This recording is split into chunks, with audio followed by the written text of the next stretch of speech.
اس کی بنیادی وجہ یہ جو اس کی سٹرکچر ہے اور جس کی تمام معاملہ ہے وہ پانی کا پریشر ہے ایڈمرل صاحب، جو کہ ظاہر ہے کہ اس وہیکل پر ہوتا ہے، اور اسی وجہ سے کوئی بھی ایک اس قسم کی چیز جو ہے وہ بیٹ پہ نہیں جا سکتی سمندر کے، اور کیونکہ یہ سمندر کی تہہ پہ تک پہنچتی ہے، اور جیسے کہ اس معاملے کے اندر یہ 12,000 میٹر نیچے گئی ہے، تو یہ اس لیے اس کو سنبھالنا، اس کو مینیج کرنا اور اس کو سروائیو کرنا جو ہے ایک سٹرگل ہوتی ہے۔ جی کامران صاحب بالکل صحیح فرمایا کہ اتنا نیچے جانے کے لیے دو بڑی پری کنڈیشنالٹیز ہیں۔ ایک تو اس کو لائٹ ویٹ ہونا چاہیے، تو اسی لیے اس میں انہوں نے فائبر کا استعمال کیا جو کمپوزٹ میٹیریل ہے، اور اس کے جو سی ای او ہیں ان کے مطابق تو یہ ہے کہ ہم نے یہ ناسا سے اس کی ٹیسٹنگ کروائی تھی، اور دوسرا یہ ہے کہ چھوٹا ہونا اسی لیے کہ اس کے اوپر تاکہ یہ اتنا زیادہ پریشر لے سکے۔ لائک ابھی یہ 4,000 میٹر تک اگر یہ جا رہی تھی تو وہاں پہ جو ایکسٹرنل پریشر ہے تقریباً 40 میگا پاسکل یا آپ 370 380 کے قریب اس کے اوپر بارز کا پریشر ہوگا، جو کہ بہت زیادہ پریشر ہے، تو اس کو سسٹین کرنے کے لیے جتنا چھوٹا بنایا جائے وہ زیادہ بہتر ہوتا ہے۔ تو ایڈمرل صاحب،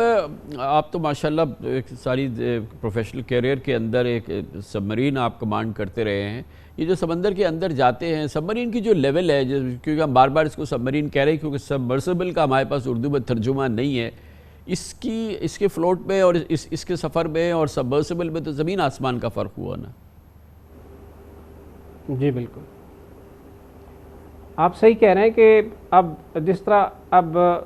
ہم اوہایو کلاس سبمرین کی بات کریں کہ جو تقریباً 1.5 سے 2 فٹ بال گراؤنڈ سے بڑی ہوتی ہے لینتھ کے حساب سے، اگر آپ دیکھیں تو اس میں تو تمام لوازمات ہوتی ہیں، اس میں جیمز بھی ہیں، اس میں ہر طرح کی چیزیں جو کہ انسانی ضروریات کی ہوتی ہیں وہ ہوتی ہیں، لیکن یہ چونکہ بہت ہی لمیٹڈ کام کے لیے استعمال کی جاتی ہے، جیسے کہ اس کا ٹوٹل ڈائیو ٹائم ہی 10 آورس کا تھا،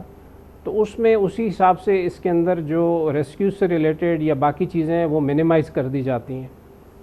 اچھا، اس کا ریسکیو پھر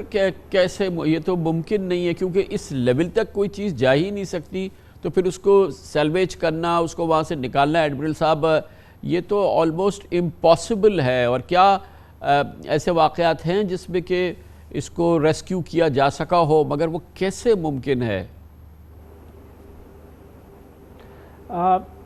2005 میں ایسا واقعہ ہوا، رادر 2007 میں ایک اسی طرح کی چھوٹی سبمرین جو ہے وہ پیسیفک سی میں نیچے گئی، اور اسی طریقے سے وہ نیٹ سے انٹینگل ہو گئی اور وہ ڈسیبل ہو گئی، تو اس میں پھر یو کے نے ہیلپ کیا، ان کی ایک اسی طرح کی ROV تھی، ریموٹلی آپریٹڈ وہیکل، وہ نیچے گئی اور اس نے جا کے اس کے وہ نیٹس کو کاٹا، اور اس طریقے سے وہ سبمرین انڈیپینڈنٹلی پھر اوپر واپس آ گئی۔ تو یہ تقریباً 4 دن کے بعد اس تمام جو کرو تھا وہ ریسکیو کر لیا گیا۔ تو اس میں دیر از اے پاسبلٹی کہ یہ بھی کہیں اگر انٹینگل ہوئی ہے، تو اگر یہ جو ROV آج انہوں نے نیچے بھیجی ہے وکٹر 6000، یہ فرینچ ROV ہے، تو اگر یہ اس کو لوکیٹ کر لے، بیکاز لوکیٹ کرنا ایک ارجنٹ سب سے پہلا ٹارگیٹ ہے، اگر جتنی جلدی لوکیٹ ہو جائے گی اتنی ہی جلدی سروائیول کے چانسز مسئلہ تو یہ ہے نا کہ اس میں بتایا گیا تھا کہ ہمیشہ ہوتا ہے کہ ایک لمیٹڈ آکسیجن سٹوریج ہے، وہ 96 آورز کا تھا، اور 96 آورز اب سے کئی گھنٹے پہلے ختم ہو گئے ہیں، اور 96 آور اگر آکسیجن کی ختم ہو گئے تو سروائیول کی اور تو کوئی کٹ نہیں ہوتی ہوگی وہاں پہ۔ اگر اس میں ہم تھوڑا سا ٹائم کو ایکسٹینڈ کر لیں اس طریقے سے کہ کرو کو اگر یہ پتہ ہو کہ کس طریقے سے ٹائم کو ایکسٹینڈ کیا جا سکتا ہے، تو 10 سے 15% آف دی ٹوٹل ٹائم میں ایکسٹینشن ہو سکتی ہے۔ دیٹ مینس کہ اگر وہ لیٹ جائیں اور زیادہ اپنے آپ کو ایگزرٹ نہ کریں تو جو آپ کے باڈی کے آکسیجن لیول کنزمپشن ہے وہ کم ہو جاتی ہے۔ تو آئی ہوپ کہ اس طرح کی وہ ٹیکٹکس اگر یوز کر رہے ہیں تو وی کین ہوپ اندر اباؤٹ 6 to 8 آورز میں اگر یہ لوکیٹ ہو جاتی ہے تو سروائیول کا چانس بن سکتا ہے۔ Thank you sir. Vice admiral retired Ahmed Saeed ہمارے ساتھ موجود تھے، سب مرین افیئرس کے ایکسپرٹ رہے ایڈمرل صاحب۔ کمرشل بریک، اس کے بعد IMF پروگرام، اس کا اب آخری ہفتہ، چند روز رہ گئے ہیں۔ پاکستان کی سر توڑ کوشش، کم از کم پاکستان کے وزیر اعظم کی اور پاکستان کے معاشی ماہرین سمجھتے ہیں کہ کسی صورت سے IMF کا نوا ریویو ہو جائے، IMF پروگرام میں ہم رہیں، بحال رہے، تو یہ پاکستان کی معیشت کے لیے ایک بہت ہی ضروری اس وقت عمل ہے۔ ڈار صاحب ہمیشہ کہتے رہے کہ IMF نے پاکستان کی معیشت کا بیڑا غرق کیا ہے، IMF پاکستان کے مسائل کا ذمہ دار ہے۔ بظاہر اگر یہ IMF پروگرام ختم ہو جاتا ہے تو ڈار صاحب کو شکر الحمدللہ کہنا چاہیے۔ اس پہ بات کرتے ہیں چھوٹے سے وقفے کے بعد۔ IMF پروگرام کا اب پاکستان میں آخری ہفتہ چل رہا ہے۔ بری خبر ہے کیونکہ یہ پروگرام اچانک ختم ہوگا بنا نوے ریویو کے کمپلیٹ ہوئے اور اس طرح سے یہ خدشہ سچ ثابت ہو رہا ہے کہ IMF پروگرام مکمل ہوئے بغیر 30 جون کو اختتام پذیر ہو جائے گا۔ آج وزیر اعظم شہباز شریف نے پیرس میں کانفرنس کی سائیڈ لائن پر ایک اور کوشش کی، IMF سے ملاقات کی اور IMF کی MD سے ان کی ملاقات بہت اہم تھی۔ وزارت خزانہ کے مطابق وزیر اعظم کا کہنا تھا کہ پاکستان IMF کے ساتھ طے شدہ ذمہ داریوں کو پورا کرنے کے لیے پرعزم ہے۔ امید ہے IMF کے مختص فنڈز جلد جاری کیے جائیں گے۔ اس کے علاوہ انہوں نے مئی میں MD IMF سے تقریباً 1 گھنٹے تک ٹیلی فون پہ گفتگو کی تھی، جبکہ پچھلے ایک ماہ میں وزیر اعظم IMF کو 3 خطوط بھی لکھ چکے ہیں۔ گزشتہ روز وزیر خزانہ اسحاق ڈار نے امریکی سفیر ڈونلڈ بلوم سے ایک اور ملاقات کی اور IMF سے قرض بحالی پروگرام پر کردار ادا کرنے کو کہا، مگر یہ تمام کاوشیں ابھی تک بے نتیجہ ثابت ہوئی ہیں۔ اب ڈار صاحب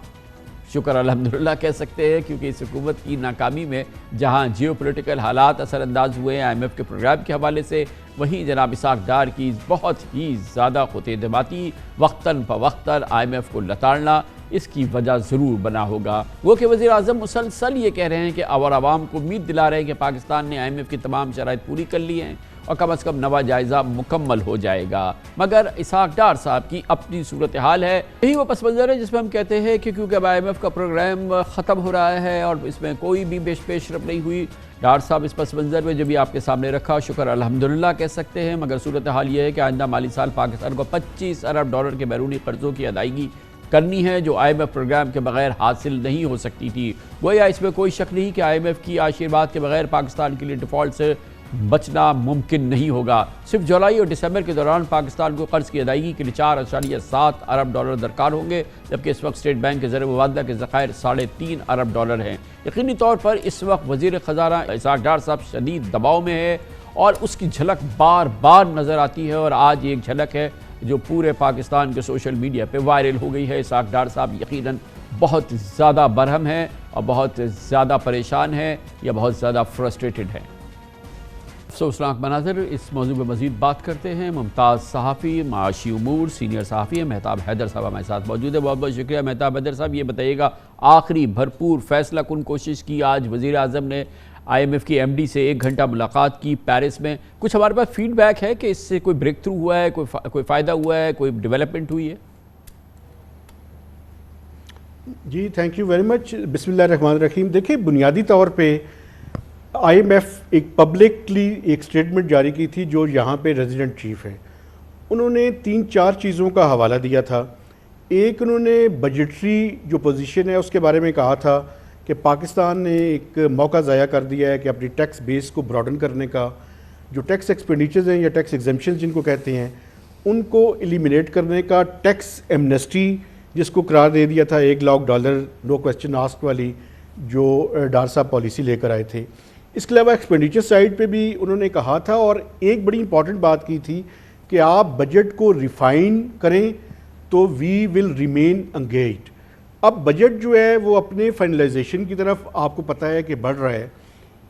میرا نہیں خیال کہ حکومت اس ٹائم اس کے اندر کوئی میجر چینجز لانے کے لیے تیار ہے، تو جب تک آپ بجٹری اس کے اندر میجر چینجز آپ یہ نہیں فرما لائیں رہے گے ہیں کہ IMF نے خطوط اور خد و خال بتا دیے تھے جس کے نتیجے میں یہ پروگرام چل سکتا ہے، یہ جاری ہو سکتا ہے، بحال ہو سکتا ہے۔ وہ خد و خال جو ریزیڈنٹ چیف نے ایک پریس ریلیز میں بتا دیے تھے، IMF کی MD اس پہ کمپرومائز تو کر ہی نہیں سکتی۔ پاکستان جو بجٹ اس نے جاری کر دیا ہے اس کو چینج، اس میں بنیادی تبدیلیاں کر نہیں سکتا، اس لیے یہ پروگرام اگلے 4-5-6-7 دن کے اندر بس اختتام پذیر ہو جائے گا، اور یہ پھر ایک پاکستان کے لیے ایک مشکل بات ہوگی۔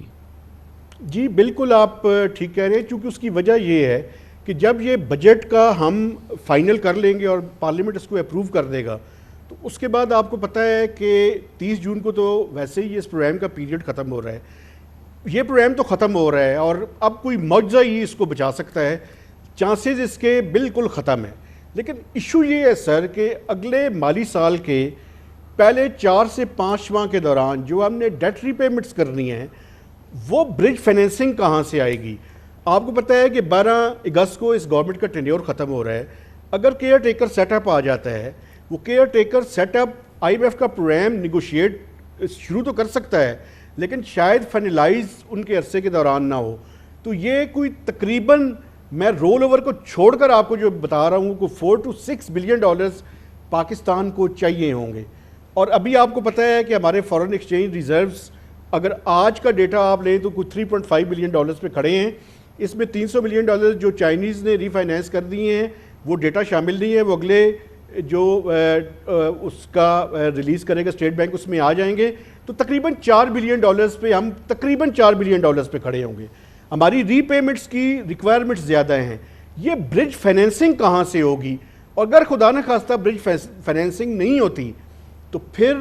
واقعی وہ جو ڈیفالٹ کے سائے ہیں وہ دوبارہ سے مڈلانا شروع کر دیں گے. تو ایک بڑی ہی ڈیلیکیٹ اچھا, اس پس منظر میں یہ جس طرح کا ایک طرح کا ڈیزاسٹر رہا ہے آئی ایم ایف پروگرام, یہ 8ویں ریویو کے بعد سے 9ویں ریویو سے پہلے جس طرح کا ڈیزاسٹر رہا ہے, اب آئی ایم ایف پاکستان کے ساتھ اگر آئندہ مذاکرات کے حوالے سے کتنا خواہاں ہوگا؟ اور جیسے کہ آپ نے کہا کہ وہ آئندہ مذاکرات آئی ایم ایف کے ساتھ شروع ہونا تو نئی حکومت آئے اور وہ اس سال کے اختتام سے پہلے وہ شروع نہیں ہو سکیں گی, اور پھر جب آئی ایم ایف آئے گا اور پھر اپنی شرطیں شاید اس وقت تک اور اس کی سخت ہو چکی ہوں گی, کیونکہ معاشی صورتحال اس کے بعد بہت بہتر تو شاید نہ ہو.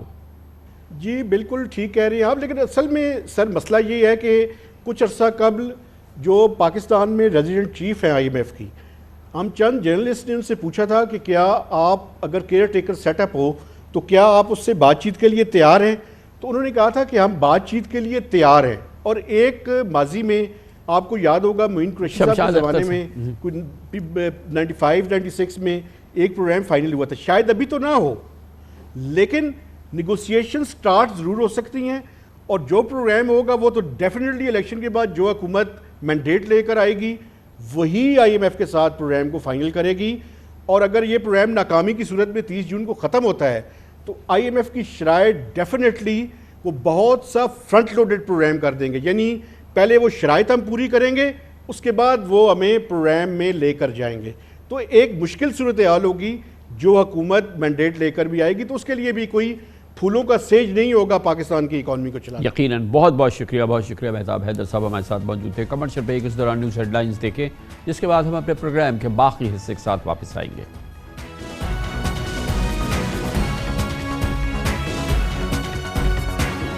سپریم کورٹ آف پاکستان میں آج ملٹری کورٹس میں سویلین ملزمان کے ٹرائل کے خلاف کیس کی پہلی اور انتہائی غیر معمولی سماعت ہوئی. ایک بار پھر چیف جسٹس آف پاکستان جناب جسٹس عمر بندیال اور نامزد چیف جسٹس آف پاکستان جناب جسٹس قاضی فائز عیسیٰ کے درمیان جاری رنجش کھل کر سامنے آئی, اور بینچ کی تشکیل پر اختلاف کی بنا پر چند منٹوں میں 9 رکنی لارجر بینچ ٹوٹ گئی.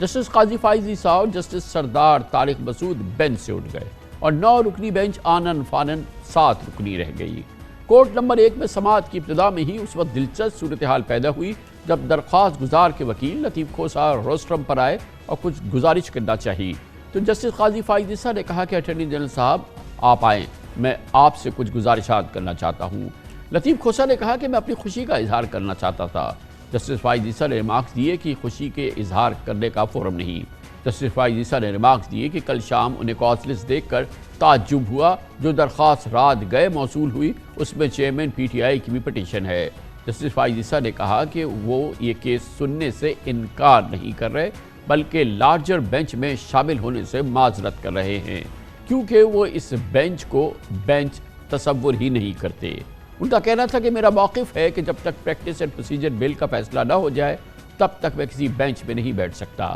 جسٹس فائز عیسیٰ نے کہا کہ میں اور جسٹس طارق مسعود اس کشمکش میں تھے کہ کیس سننے سے معذرت کریں یا نہیں, تاہم میں سب سے معذرت چاہتا ہوں. اس موقع پہ جسٹس طارق مسعود نے نقطہ اٹھایا کہ وہ اس وقت لارجر بینچ میں 9 ججز ہیں اور ہم کوئی فیصلہ کر دیتے ہیں تو اس کیس میں اپیل پر فیصلہ کون کرے گا. ان الفاظ کے ساتھ جسٹس طارق مسعود نے بھی جسٹس فائز عیسیٰ سے اتفاق کرتے ہوئے 9 رکنی لارجر بینچ سے علیحدگی اختیار کر لی. صورتحال کی نزاکت کو مد نظر رکھتے ہوئے چیف جسٹس عمر بندیال نے فوراً 7 رکنی لارجر بینچ تشکیل دیتے ہوئے ریمارکس دیے کہ ہم یہاں مخلوق خدا کے حق میں فیصلہ کرنے کے لیے بیٹھے ہیں، کیس کا کوئی نہ کوئی حل ضرور نکالیں گے۔ 1 گھنٹے بعد کیس کی دوبارہ سماعت شروع ہو گئی۔ 7 رکنی لارجر بینچ نے درخواست گزاروں کی جانب سے سویلینز کا فوجی عدالتوں میں ٹرائل روکنے کے لیے حکم امتناع کی درخواست مسترد کر دی اور کل تک کے لیے سماعت ملتوی کی۔ 9 مئی کے واقعات کے بعد گرفتار ہونے والے تمام افراد کا ڈیٹا طلب کر لیا۔ درخواست گزار کے وکیل لطیف کھوسا کو مخاطب کرتے ہوئے چیف جسٹس عمر اتھا بندیال نے ریمارک دیے کہ اس کیس میں فوری اسٹے آرڈر جاری نہیں کر سکتے۔ سماعت کے بعد میڈیا سے گفتگو میں درخواست گزار بیرسٹر اعتزاز احسن نے کہا 2 ججز کی جانب سے انہیں افسوس ہوا اور ان کا کہنا تھا کہ بینچ کی تشکیل سے متعلق عدلیہ کے اندرونی معاملے کو انسانی حقوق کے اہم کیس کے آڑے نہیں آنا چاہیے تھا۔ قومی اسمبلی میں حکومتی موقف پیش کرتے ہوئے وزیر دفاع خواجہ آصف نے کہا کہ ماضی میں عدلیہ نے بھی ملٹری کورٹس کی توثیق کی۔ جن لوگوں نے یہ مسئلہ اٹھایا ان کے سیاسی مقاصد ہیں۔ خواجہ آصف کا کہنا تھا کہ ایسے جرائم پہلے کبھی نہیں ہوئے، اس لیے درخواست گزار اور عدلیہ سے اپیل ہے کہ کچھ لحاظ جیسے میں نے عرض کیا انتہائی غیر معمولی کیس اور انتہائی غیر معمولی سماعت اس موقع پہ موجود تھے۔ سپریم کورٹ آف پاکستان میں ہمارے بیورو چیف دنیا نیوز کے بیورو چیف عدیل وڑائچ، بہت بہت شکریہ عدیل وڑائچ صاحب۔ بتائیے گا کہ بہت ہی بیسیکلی ڈرامائی لمحات تھے اور وہ ابتدائی وقت میں تھے جب یہ کیس کی سماعت شروع ہوئی، 9 رکنی بینچ آئی، بیٹھی اور پھر جسٹس قاضی فائز عیسیٰ، جسٹس طارق مسعود کا مکالمہ اور پھر اس دوران بینچ کے حالات اور پھر وکلاء کی اپنی گفتگو۔ مختصراً یہ بتائیے گا کیونکہ اس کے بعد تو پھر شاید سماعت معمول کے مطابق جب نئی بینچ تشکیل ہو گئی پھر رواں دواں ہو گئی۔ کامران صاحب، اس سے پہلے جج صاحبان کا اختلاف اس بات پہ ہوتا تھا کہ سینئر جج صاحبان کو بینچ میں شامل نہیں کیا گیا، لیکن اس مرتبہ اگرچہ آلموسٹ تمام سینئر جج صاحبان جو ہیں وہ اس اہم آئینی کیس میں انہیں بینچ میں شامل کیا گیا تھا اور توقع نہیں کی جا رہی تھی کہ یہ معاملہ اس انداز میں اور اس نقطے پر یہ معاملہ ٹیک اپ ہوگا اور یہ سماعت جو ہے وہ اس ڈرامائی انداز میں داخل ہو جائے گی، اور بلکہ جو کمرہ عدالت کے مناظر تھے، جس طرح چیف جسٹس آف پاکستان کے بالکل دائیں جانب بیٹھے ہوئے جسٹس قاضی فائز عیسیٰ، وہ جب اپنے بینچ سے اٹھ کھڑے ہوئے تو وہ کئی منٹس وہ کھڑے رہے اور وہ یہ کہہ بھی نہیں رہے تھے کہ میں ریکیوز کر رہا ہوں، اور وہ یہ کہہ رہے تھے کہ میں یہ ایسا نہیں ہے کہ میں یہ کیس سننا نہیں چاہتا، لیکن چونکہ انہوں نے آئین اور قانون کی پاسداری کرنی ہے اور ایک قانون پریکٹس اینڈ پروسیجر بل کے حوالے سے انہوں نے اپنے تحفظات کا اظہار کیا، اور اس کے بعد ایک جج صاحب چیف جسٹس صاحب کو یہ کہتے رہے کہ آپ بیٹھے رہیں، تو جسٹس قاضی فائز عیسیٰ یہ چاہتے تھے کہ بینچ اٹھ جائے، لیکن بینچ اس وقت باقی جو جج صاحبان تھے 8 جج صاحبان وہ بیٹھے رہے، لیکن جسٹس قاضی فائز یہ بتائیے گا کہ یہ جو مکالمے منسوب ہوئے ہیں جسٹس قاضی فائز عیسیٰ سے، یہ سب اس وقت انہوں نے کہے جبکہ وہ کھڑے ہو گئے تھے، وہ تشریف فرما نہیں تھے جب یہ گفتگو ہو رہی تھی، اور یہ تمام گفتگو انہوں نے کھڑے ہو کے کری۔ جی، اس گفتگو کے جو زیادہ تر یہ جو کانٹینٹ ہے یہ انہوں نے کھڑے ہو کے بات کی، اور ان کا جو پہلے مکالمہ تھا وہ بیٹھے ہوئے تھے جب ان کا مکالمہ شروع ہوا، اور انہوں نے جب اپنی ریزرویشن سامنے رکھی اور اس کے بعد انہوں نے کہا کہ وہ اس کو بینچ نہیں مانتے، پھر وہ کھڑے ہو گئے اور اس کے بعد بھی انہوں نے گفتگو جاری رکھی۔ وہ بڑا حیران کن منظر کمرہ عدالت نمبر 1 کا بن گیا تھا۔ عام طور پہ ایسا ہوتا ہے کہ جب کوئی ریکیوز کرتا ہے یا جب کوئی معذرت کرتا ہے، جب کوئی ایسا ماحول بن جاتا ہے تو چیف جسٹس آف پاکستان یا جو بھی جج صاحب بینچ کو ہیڈ کر رہے ہوتے ہیں وہ برخاست کر دیتے ہیں عدالت، لیکن عدالت کے دیگر جو جج صاحبان تھے وہ ابھی شاید یہ توقع نہیں کر رہے تھے کہ یہ اس نقطے پہ معاملہ جو ہے اس پر اعتراض سامنے آئے گا، لیکن اس کے بعد جب سردار طارق صاحب کی جانب سے بھی اس پر اعتراض اٹھایا گیا اور سپورٹ کیا گیا جسٹس قاضی فائز عیسیٰ صاحب کو، تو اس کے بعد ظاہر ہے بینچ کے لیے کنٹینیو کرنا ممکن نہیں تھا، اور ویسے بھی چیف جسٹس آف پاکستان نے یہ کہا کہ ہو سکتا ہے کہ جسٹس قاضی فائز عیسیٰ صاحب جو یہ کہہ رہے ہیں کہ انہیں بڑی حیرانگی ہوئی اس بینچ کی تشکیل کے حوالے سے، تو انہیں کس نے بتایا نہ ہو انہیں آگاہ نہ کیا ہو اس حوالے سے، تو جسٹس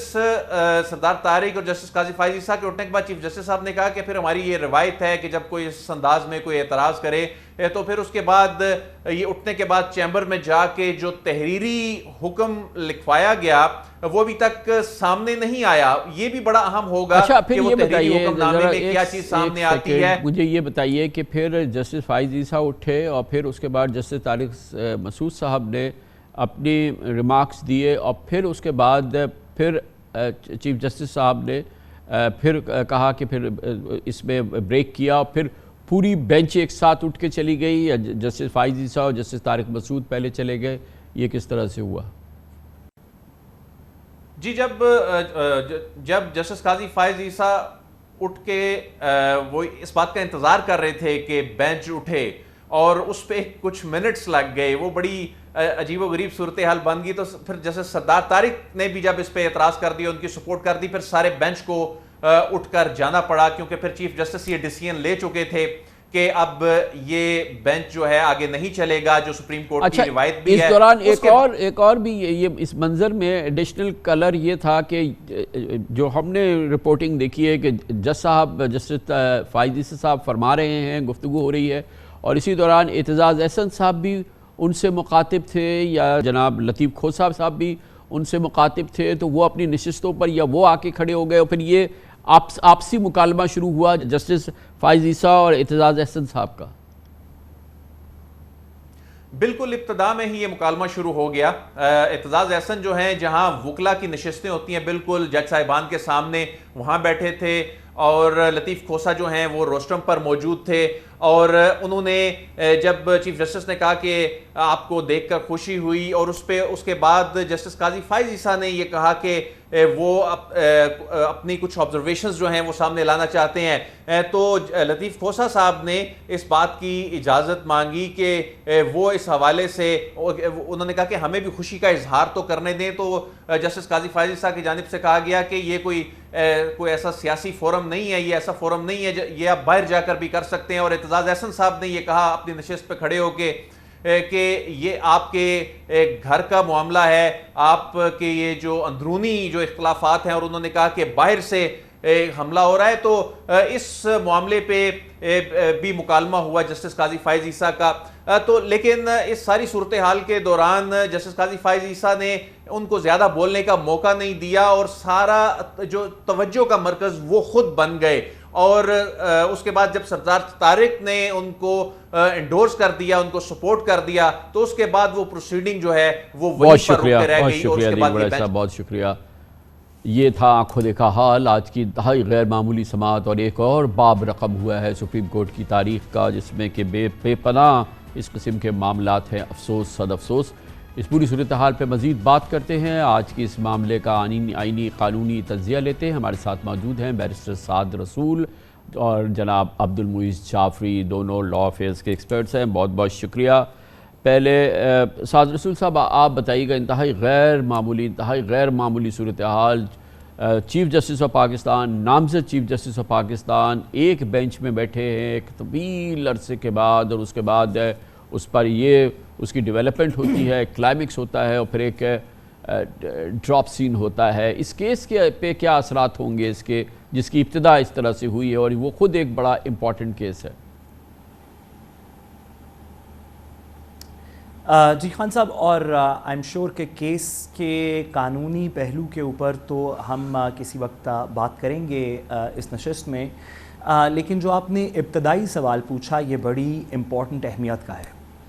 دیکھیے، امید یہ کی جا رہی تھی جب اس لسٹ کا پتہ چلا، جب بینچ کی لسٹ کا پتہ چلا اور یہ پتہ چلا کہ یہ بیسیکلی تمام جج صاحبان جو اس وقت اسلام آباد میں موجود ہیں، شاید ان تمام پہ مشتمل یہ ایفیکٹولی لسٹ بنائی گئی ہے، تو ایک کانفیڈنس ریسٹور ہوا بطور وکیل بھی اور ایک شہری بھی کہ اب سپریم کورٹ کے تمام لوگ آرگومنٹ سن کے اس کا فیصلہ کریں گے. اس بات کا کچھ خدشہ تھا کہ کیونکہ ماضی میں 184(3) کے کیسز، یعنی جو سپریم کورٹ، وہ مقدمات جو سپریم کورٹ اپنی اوریجنل جورسڈکشن میں سنتی ہے، جو ہائی کورٹ سے اپیل میں نہیں آئے ہوتے، جو سپریم کورٹ خود سنتی ہے پہلی دفعہ، یہ ماضی میں کچھ تنازع ضرور رہا، جیسے کہ ہم سب نے دیکھا کہ جج صاحبان کا اس پہ اختلاف ہے، انٹلیکچول اختلاف ہے کہ یہ مقدمات زیر سماعت ہو سکتے ہیں یا نہیں ہو سکتے۔ اس قانون کے مد نظر جو پارلیمان کے اندر اب سے کوئی 2-1 مہینے پہلے پاس کیا گیا تھا، لیکن جب لسٹ نکلی تو ایک امید یہ ہوئی کہ شاید کہیں پیچھے اس پہ کچھ ڈسکشن ہو گئی ہے اور اب ساری سپریم کورٹ مل کے ایک ایسا مقدمہ جو کہ ویسے نیشنل امپورٹنس کا ہے، جس کو ہم تاریخ کی کتابوں میں پڑھیں گے، اس کے اوپر ویئن کرے گی۔ سرپرائزنگ جو آج کے لیے بات رہی وہ یہ تھی کہ یہ ڈسکشن جو آج عدالت میں ہوئی، یہ پٹیشن فائل ہو جانے اور عدالت میں پہنچنے کے درمیان میں کہیں پہ جج صاحبان کی آپس میں نہیں ہوئی۔ امید یہ کی جاتی ہے اس طرح کے کیسز کے اندر یا اس طرح کے لمحات میں کہ اگر کسی جج صاحب کا کوئی انٹلیکچول یا پرسنل یا آئیڈیولوجیکل ڈس ایگریمنٹ ہے کسی بینچ کے ساتھ، تو یہ پس پردہ بینچ فارمیشن سے پہلے، جہاں چیف جسٹس صاحب کہیں مشاورت کرتے ہیں، کوئی بات کرتے ہیں، جو بھی انٹرنل جوڈیشل پروسیس کسی چیف جسٹس کا ہو، اس کے اندر طے پا جائیں گی اور عوام تک نہیں پہنچیں گی۔ جو سرپرائزنگ بات تھی میرے لیے سب سے زیادہ آج کی اس پروسیڈنگ میں وہ یہ تھی کہ لگا اس طرح کہ یہ خلش جو قاضی فائزہ صاحب نے اور سردار طارق مسعود صاحب نے بیان کی، جو ان کا ڈس ایگریمنٹ تھا، یہ شاید آج عدالت میں پہلی دفعہ چیف جسٹس صاحب اور دیگر جج صاحبان کے سامنے پیش کیا گیا۔ یا اچھا، اس میں یہ ہے بات جعفری صاحب، میں آپ کو دعوت دوں گا کہ اس معاملے کے حوالے سے جو آخری نقطہ اٹھایا ہے بیرسٹر سعد رسول صاحب نے، کہ اس کا جواب دیا فائز عیسی صاحب نے، انہوں نے کہا یہ بات کھلی عدالت میں ہونی چاہیے، اور سعد رسول صاحب کہہ رہے ہیں کہ چاہتے تو فائز عیسی صاحب پہلے ہی اس کو جو ہے عدالت میں آنے سے پہلے، اور یہ اسپیکٹیکل آج دیکھا لوگوں نے، جس میں کہ جیسے کہ بھی آپ ہمارے کورسپونڈنٹ کی سن رہے تھے کہ وہ کھڑے ہو گئے تھے اس دوران، پھر ان کی گفتگو ہو رہی تھی، مکالمہ ہو رہا تھا، موسٹ ایکسٹراڈنری ایونٹ ہے اپنے لحاظ سے یہ، مگر باقاعدہ کہا جسٹس فائز عیسی صاحب نے کہ یہ بات کھلی عدالت میں ہونی چاہیے تھی۔ جی خان صاحب، بہت شکریہ، آپ نے موقع دیا۔ دیکھیں، ہم آج جس نازک موڑ پہ آن کھڑے ہیں وہ چند لوگوں کی انا کی وجہ سے ہم انفارچونیٹلی یہاں پہ پہنچے ہیں۔ مشاورت کے بغیر بینچز بننی ہی نہیں چاہیے تھی، پارلیمان کو اس کے اوپر قانون سازی کرنے کی نوبت ہی نہیں آنی چاہیے تھی۔ کورٹ کے اندر سے آوازیں 4 سال سے آ رہی ہیں کہ آپ اپنا پریکٹس اور پروسیجر کو خود ریگولیٹ کریں۔ جہاں ماسٹر آف دا روسٹر کہلایا جاتا ہے چیف صاحب کو، اسی فیصلے کے اندر یہ کہا جاتا ہے کہ نہیں، لیکن اپنی پریکٹس کو ایک نظام دینا ضروری ہے اور فرض ہے اندر سے۔ اب آپ نہیں کرتے کیونکہ ثوابدیدی اختیارات جو ہیں وہ انجوائے کرنا بہت زیادہ بڑی طاقت ہوتی ہے، تو اس کے بعد پارلیمان ایک کام کر دیتی ہے، تو اس کی وجہ سے آپس میں سینئر جج صاحبان کے درمیان اتنی نفرتیں اور اتنی دراڑیں پڑ جائیں کہ آپ موقع کا انتظار کریں کہ آپ کس موقع پہ ایک پوزیشن لیں گے۔ اب قاضی صاحب جو ہیں وہ سپریم کورٹ کے اندر 2 مہینوں سے بیٹھ نہیں رہے ہیں، کیونکہ وہ سمجھتے ہیں کہ قانون جب آ گیا ہے تو اس کے تحت ہی بینچز ترتیب دی جائیں گی، اور جو پہلی بینچ ترتیب دی گئی جس نے اس قانون کو معطل کر دیا، وہ بینچ ہی بینچ نہیں تھی۔ تو اب وہ اس وقت سے ایک ہی بات کیے جا رہے ہیں کہ کیونکہ وہ بینچ ہی بینچ نہیں تھی، لہٰذا قانون ان کے خیال میں وہیں کھڑا ہے۔ اب ان کے خیال میں اس کے بعد سے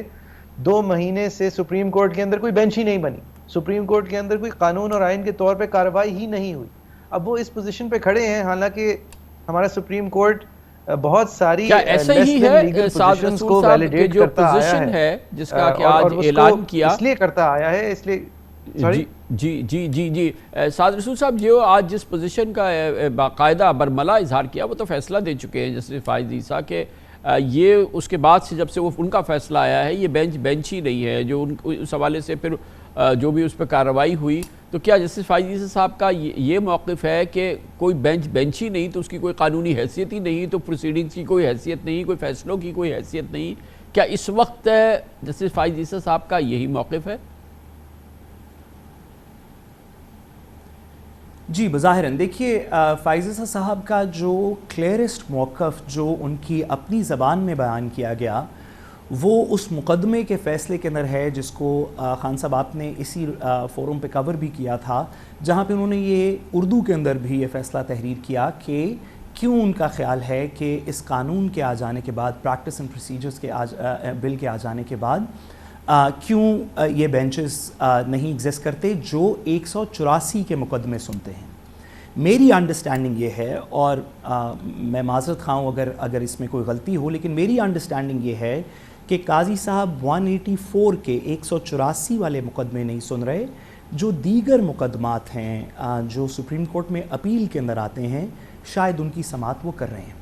لیکن جو معیز صاحب نے بات کی، اور آئی ول اسٹینڈ کریکٹڈ، یہ میری انڈرسٹینڈنگ ہے، اگر یہ درست نہیں تو میں معذرت جی. خواہ. وہ 2 مہینے سے جو کسی بھی معیز صاحب بینچ نے اس سے پہلے بات کی، وہ جعفری صاحب کوئی نے، بھی نان ایڈمنسٹریٹو کام نہیں کر رہے. وہ ان کے خیال میں 184(3) والے معاملات نہیں ہیں. جسٹس طارق مسعود صاحب کی یہ پوزیشن ہے کہ ٹھیک ہے 184(3) نہیں سننا چاہیے، باقی معاملات جو ہیں وہ میں سن لوں گا. جی اسعد رسول صاحب. جی. جو معیز صاحب نے، خان صاحب جو دوسری بات کی، یہ بات بڑی ضروری ہے کہ بہت عرصے سے، اور یہ پچھلے 3-4 سال سے صرف نہیں، افتخار چودھری صاحب کے وقت سے، جب سے لائرز موومنٹ چلی، تو ایک پرنسپل ہم نے سنا جو اس وقت سیلیبریٹ کیا گیا افتخار چودھری صاحب کی لائرز موومنٹ میں، جس کو کہتے ہیں پیٹر فیملیس، یعنی کہ فادر آف دا فیملی، ایک گھر کا والد. اس بات کو، پیٹر فیملیس کے کانسیپٹ کو، سپریم کورٹ کی ججمنٹس کے اندر، سندھ ہائی کورٹ بار ایسوسی ایشن کی ججمنٹ کے اندر افتخار چودھری صاحب نے بڑی تفصیلی طور پہ تحریر کیا کہ چیف جسٹس کتنا امپورٹنٹ ہے اور اس کے پاس کس طرح کی پاورز ہوتی ہیں اور اس کا رول کتنا امپورٹنٹ ہے. ہم نے اس موومنٹ کے اندر وکیلوں نے اس دفتر کو گلوریفائی بہت زیادہ کیا جو چیف جسٹس کا دفتر ہے. تو اس کے پاس ایڈمنسٹریٹو پاورز بھی تھیں، اس کی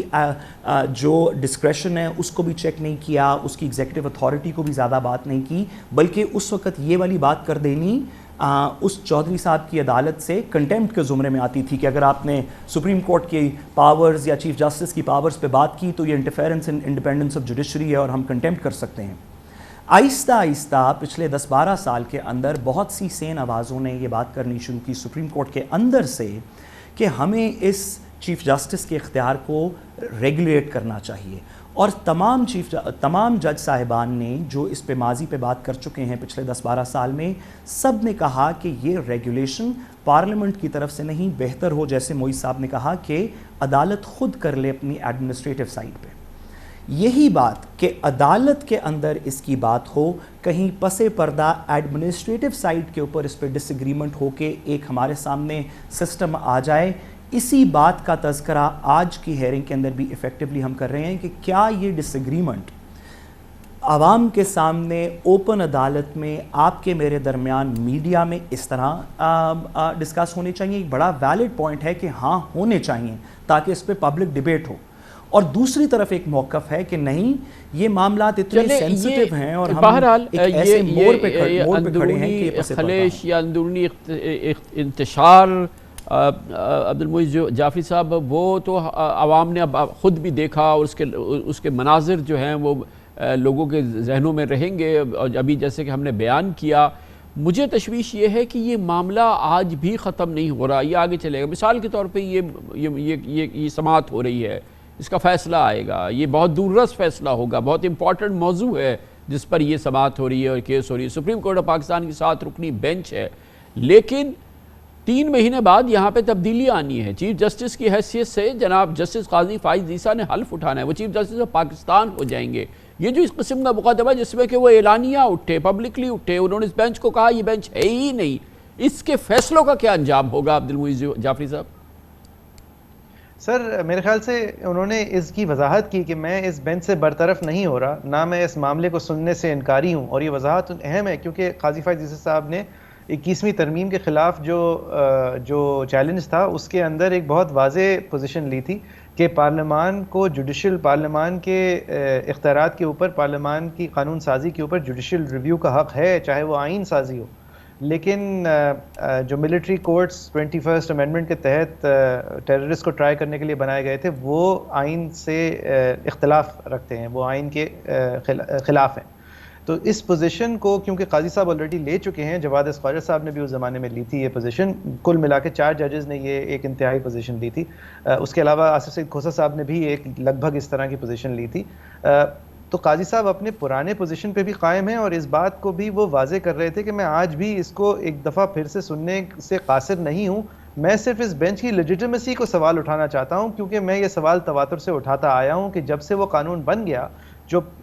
کورٹ نے خود کرنا چاہیے تھا، اور میں درجن بھر خط لکھ چکا تھا کورٹ کو کہ یہ کریں اور ایک انتظام کریٹ کریں اور پھر اس نظام سے اپنے آپ کو چلائیں، جس نظام کے اوپر آپ باقی تمام حکومت کے اوپر تنقید کرتے ہیں نظام کے بغیر چلنے کی، وہ نظام اپنے اوپر بھی ڈھانپیں۔ تو جب سے یہ قانون آ گیا تو میں سمجھتا ہوں کہ اس قانون کے تحت، کیونکہ پھر پہلی وہ 8 ممبر بینچ نہیں بنی جس نے اس قانون کو رد کیا، لہٰذا وہ قانون آج بھی ان دا فیلڈ ہے، اور میں سمجھتا ہوں کہ مشاورت 2 سینئر موسٹ ججز کے ساتھ ہونا فرض ہے کسی بھی بینچ بننے سے پہلے۔ اب یہ میری نظر میں، میری ناقص رائے میں ایک بہت زیادہ تکنیکی نقطہ ہے جس کو قاضی صاحب درگزر کر کے آج جتنا اہم معاملہ تھا اس کو پھر بھی سن سکتے تھے، لیکن انہوں نے فیصلہ کیا کہ وہ ایسا نہ کریں، اور جسٹس طارق مسعود صاحب نے جب ان کے ساتھ اپنی پوری حامی بھری تو انہوں نے تو ایک قدم آگے جا کے بھی کہا، کیونکہ ان کو تو براہ راست مکالمے میں کھوسا صاحب نے یا اعتزاز صاحب نے کہا کہ ٹھیک ہے جی وہ انتظامی معاملات ایک طرف، لیکن آپ آج دیکھیں کتنی اہم بات ہے آپ کے سامنے، 22-24 کروڑ عوام کا مسئلہ آپ کے سامنے ہے، بنیادی حقوق کا مسئلہ آپ کے سامنے ہے۔ تو ان کی طرف سے جواب یہ آیا جو رپورٹ ہو رہا ہے کہ یہ مسائل 24 کروڑ لوگوں کے آپ کو آج ہی یاد آ رہے ہیں، یہ پہلے بھی ہوتا آیا ہے۔ زیادہ اہم یہ چیز ہے کہ سپریم کورٹ کا یہ انتظامی امور جو ہیں وہ ایک بار حل ہوں، اس کے اندر بھی فنڈامنٹل رائٹس انوالوڈ ہیں۔ تو اگر یہ نظریہ ہے تو پھر وہ آپ کی بات سنی جعفری صاحب۔ سعد رسول صاحب یہ بتائیے گا کہ کیا آپ کو اب اس مثال کے طور پہ یہ مقدمہ چل رہا ہے، یہ بہت اہم کیس ہے، اس کا جب فیصلہ وغیرہ آ جائے گی، اس کی صحت اور اس کی کنٹینیوٹی اور اس کی جو انٹیگریٹی ہے، کیونکہ سپریم کورٹ آف پاکستان کا فیصلہ ہے، یہ کس حد تک برقرار رہے گی کل جب نئے چیف جسٹس آف پاکستان آتے ہیں اور جن کا اس قسم کا تعلق اب اسٹیبلش ہو گیا ہے عوامی سطح پر، اس کم از کم اس مقدمے کے ساتھ؟ دیکھیے خان صاحب، ہمیں یہ کہنا تو کہ قاضی فائزہ صاحب جب چیف جسٹس بن جائیں گے تو وہ ان فیصلوں کا، ان بینچز کا، اس پیریڈ کا کیا کریں گے جب ان کے خیال میں بینچ ایگزسٹ نہیں کرتا تھا 184 کے مقدمے کم از کم سننے کا، یہ تو کہنا میرا خیال ہے قاضی فائزہ صاحب کے علاوہ شاید اور کوئی نہیں کہہ سکتا۔ بہت شکریہ جناب بیرسٹر سعد رسول، جناب عبدالمعیز جعفری ایڈوکیٹ ہمارے ساتھ موجود تھے۔ کمرشل بریک، اس کے بعد ذکر کرتے ہیں، چلیں سیاست اور سپریم کورٹ کو چھوڑے، پاکستان کے حوالے سے اچھی خبر ہے، متحدہ عرب امارات کی بہت ہی سگنیفیکنٹ سرمایہ کاری سامنے آئی ہے، وہ پاکستان کے بندرگاہوں کے پورٹ کے معاملے میں ہے۔ کراچی پورٹ ٹرسٹ کے کارگو ٹرمنل کو، جو کہ پہلے PICT کہلاتا تھا، اب ابو ظہبی پورٹ اتھارٹی کے حوالے کیا گیا ہے، اس کی زیر اثر ایک کمپنی اس کو رن کرے گی۔ براہ راست یہ متحدہ عرب امارات کی ایک بڑی سرمایہ کاری ہے، اور اسی کے ساتھ خبریں آ رہی ہیں کہ DP ورلڈ جو کہ پورٹ قاسم پہ قاسم انٹرنیشنل کنٹینر ٹرمنل چلاتی ہے، وہاں پر ایک بہت بڑی فیسلٹیز کا کام ہو رہا ہے، اس کے لیے ایک بہت بڑا امپرومنٹ کا کام ہو رہا ہے اور اس کے لیے تیاریاں ہیں، اور یہ بھی ایک بہت بڑی سرمایہ کاری ہے جو DP ورلڈ کرنے والی ہے، اور حکومت پاکستان اور DP ورلڈ کے درمیان اس سلسلے میں دبئی کی حکومت اور متحدہ عرب امارات کی حکومت کے درمیان فیصلہ کن مذاکرات ہو چکے ہیں، اور اب یہ بالکل آخری مرحلے پہ ہے۔ ان تمام کی بات کرتے ہیں چھوٹے سے وقفے کے بعد۔ پاکستان کے لیے بہت عمدہ خبر ہے سرمایہ کاری کے حوالے سے، اور خاص طور پہ بیرون ملک سرمایہ کاری کے حوالے سے۔ SIFC یعنی کہ فوج کی چھتری تلے سرمایہ کاری کا ایک نیا نظام جو ترتیب دیا گیا ہے، اس کے پہلے دن ہی ایک اچھی خبر آئی ہے، وہ ہے متحدہ عرب امارات کی ایک بھرپور سرمایہ کاری کی خبر، اور اس کی آج ابتدا ہوئی ہے۔ یہ اچھی خبر یہ ہے کہ متحدہ عرب امارات اور پاکستان کے درمیان کراچی پورٹ کے انٹرنیشنل ٹرمنل کے آپریشن میں انویسٹمنٹ کا ایک معاہدہ ہوا ہے۔ یہ بڑی سرمایہ کاری ہوگی جو کہ کراچی پورٹ ٹرسٹ اور ابوظہبی پورٹس گروپ کے درمیان آج باقاعدہ اس پہ دستخط بھی ہو گئے۔ اس کی مدت 50 سال ہے، جس سے پورٹ کی رائلٹی میں 12.5% تک اضافہ متوقع ہے۔ معاہدے کے تحت 2 ٹرمنلز کے تمام تر انتظامی امور، اپ گریڈیشن، مرمتی کام اور ڈیولپمنٹ UAE کی کمپنی کی ذمہ داری ہوگی۔ ٹرمنل کا انتظامی کنٹرول چلانے کے لیے ابوظہبی پورٹس تقریباً $1.80 کروڑ کی آئندہ سالوں میں سرمایہ کاری بھی کرے گی، اور فوری طور پہ $22 کروڑ کی انویسٹمنٹ کی جائے گی۔ پہلے مرحلے میں برتھس کی گہرائی اور کنٹینرز سٹوریج کی گنجائش میں اضافہ کیا جائے گا۔